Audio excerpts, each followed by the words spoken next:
once you're free to, be whoever you want to be in the game, it helps you kind of sink into that character.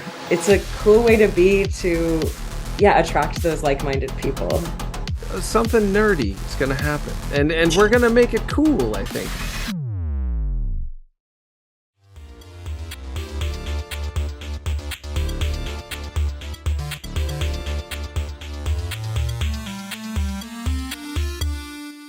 Hello, everyone, and welcome to a convention episode of Outside of the Box. I got the opportunity pretty recently to go to Indiana Comic Convention, which is one of my fairly local cons, and check that out from a media perspective, but really just as a fan perspective as well. I got to meet some celebrities, got to check out the show floor. So I just wanted to share some of my insights as far as that experience is concerned for anybody who has never been, or maybe if you've been to Indiana Comic Convention in the past, just to kind of know what's going on with the con today. So the first thing, I did get there right about the time that the doors were opening to the show floor. So really good timing. I went on a Friday, which honestly, depending on the experience that you want to have, some people go for the full 3 days, which is great. I'll talk about that a little bit later, but I can say from a Friday perspective, I think the nice thing, if you are able to go, is it's not quite as busy on that day because there are, some folks obviously that can't take off work or don't want to have to take off of work to go to it. So that's a piece of it. And also it's the first day of the con. So if you're looking to find some really cool, unique goodies out on the show floor, that may be the best time to do it before it kind of gets to the end and everybody's been able to, look through and grab things and stuff like that. So I think that could definitely be one advantage. It was a pretty good, turnout as far as the number of folks that were there on a Friday. So that was nice to see. Now, of course, the first thing that I wanted to make sure that I did was get over to the celebrity area for, photo ops, autographs, all of that good stuff. Now, the way that it was set up for the autographs and for those celebrities that were doing selfies, I think most of them, at least the ones that were scheduled to be there that day, the signs kind of all said everybody was going to be there noon to 7. That wasn't the case for every celebrity. Some of them it took a little bit of time and there wasn't a lot of information for those that were standing in line to know how long to expect. I would say, honestly, if I had one takeaway from the whole con as feedback that I would give to the convention organizers is it is actually more beneficial for the con and the celebrities to have the fans standing in line have some kind of expectation, because if you're standing in line for one person for 2 hours and you have no idea when they're going to show up, you're not elsewhere spending money, buying things, potentially seeing other celebrities, you're just kind of standing there. So I think, it's really beneficial to everybody if, folks have some kind of idea of how long they can expect to wait. I can promise you that there are people who would be willing to wait for 2 to 3 hours, and there are others that would say, hey, if it's going to take that long, I'd rather go see this other person or do this other thing. So that would be my one takeaway from it. However, I will say that the celebrity guests that I got the opportunity to meet were all amazing. I was pretty selective because I knew that I had a limited period of time, and if you have to stand in line for a while, that's going to impact, your ability of how many people you can see. So for me personally, I had to make sure that I went over to meet Will Wheaton of Star Trek. Now, Next Gen is my second favorite series of Star Trek. But it was still like really cool to meet him. And honestly, I think I like Will Wheaton for things more outside of Star Trek, like the Big Bang Theory appearances and Dungeons and Dragons and all of that good stuff. So I think for me, I was coming at it from a little bit different of a fan perspective.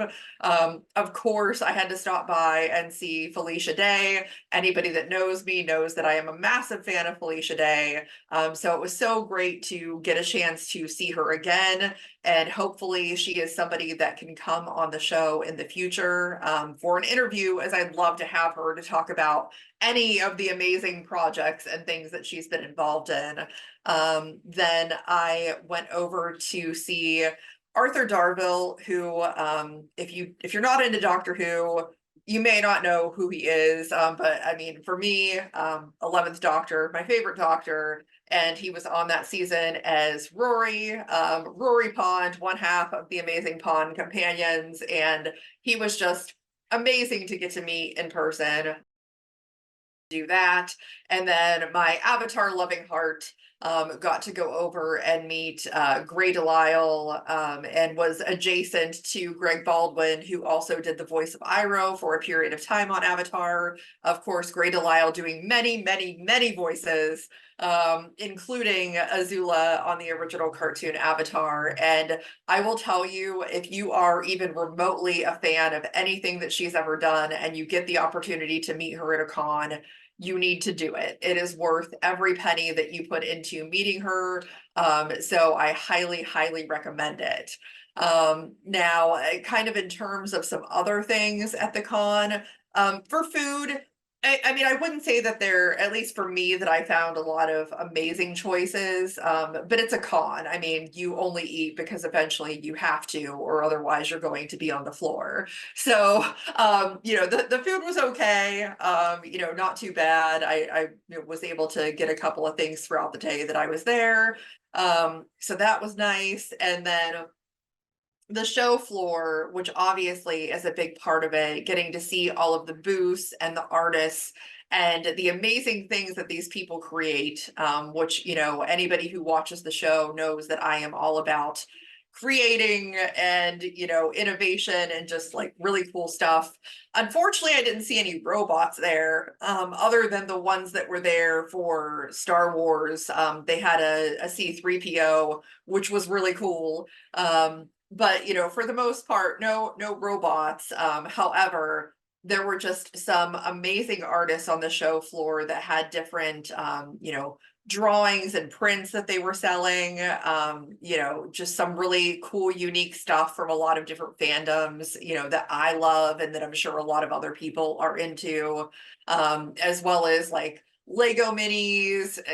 You tend to find Lego pretty much at all of the cons, several different vendors that offer that, as well as many, many other cool finds, including video game stuff and everything. I would say, for me, going through in a more hurried fashion, because it was getting towards the end of the day, it probably took me, I would say, about an hour and a half to really walk the show floor and see everything. But if you really want to take the time and look at more things and get a chance to talk to some of the artists about their work and the products that they're selling, you may want to budget some more time for that. So, that's one piece of it.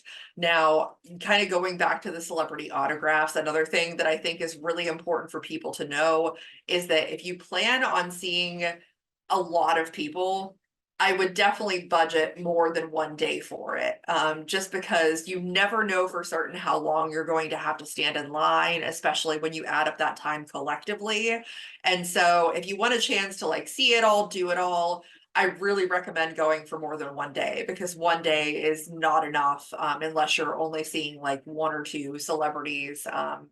Really, otherwise you're not going to get a chance to do everything, and it's going to be a sad time. So overall, I would say that I had a really great experience at the con. I got the chance to interview some fans.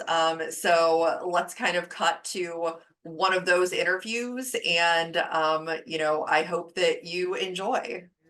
Hey everyone, it's Christine here with Outside of the Box podcast, and I have several fellow Whovians here waiting to meet Arthur Darvill. So I just want to ask you all, how excited are you to get to meet Rory Pond? Woo!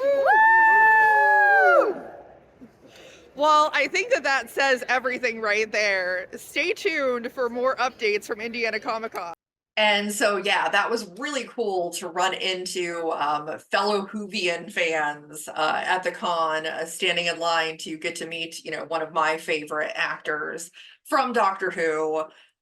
So that was definitely one thing that I got to do. And I also got a chance to talk to a fan who had some absolutely amazing cosplay, standing in line to meet the Avatar folks, and had glowing things to say about Grey Delisle. So here is that one. Hey everyone, it's Christine with Outside of the Box podcast, and I am here with a bunch of fans waiting in line to meet Grey Delisle. First of all, you have some fabulous cosplay. Please tell me about it. So I am cosplaying as female Loki, so pretty much from the Loki comics or just Loki in general. I actually have the Tesseract as well with me, because what is Loki without their Tesseract that they're pining over? That is very true. And now we're standing in line to meet Grey Delisle. What is your favorite thing that Grey has ever done? And that's a long list to choose from. Definitely, she's voiced so many of my childhood characters that I'm a fan of, but I would have to say my favorite is probably Azula, for the amazing dialogue that she's able to give, and just the enunciation and just power behind her words. It's absolutely amazing. I could not agree more. Please stay tuned for more from Indiana Comic Con. As you could see, she certainly had a lot of enthusiasm, as I would say was the case for most of the fans that I encountered at the con. But like I said, it was an amazing experience. And if I can leave you with one thing, I will kind of close on a fun, awesome treat that I got to have while meeting Grey, Azula from Avatar, amongst many, many, many things that she's done, and just absolutely made my day. So if this is something that you get a chance to do at one of these cons, again, highly recommend. Great time, and we will see you next year, Indiana Comic Con. Greetings, peasants. It is I, the Fire Lord Azula speaking. And also it's me, Delilah Briarwood. I'm here with my friend Christine, who looks incredible in her Vox Machina cosplay. I'm gonna have to have her for dinner sometime, and I do mean have her for dinner. I broke the world for her!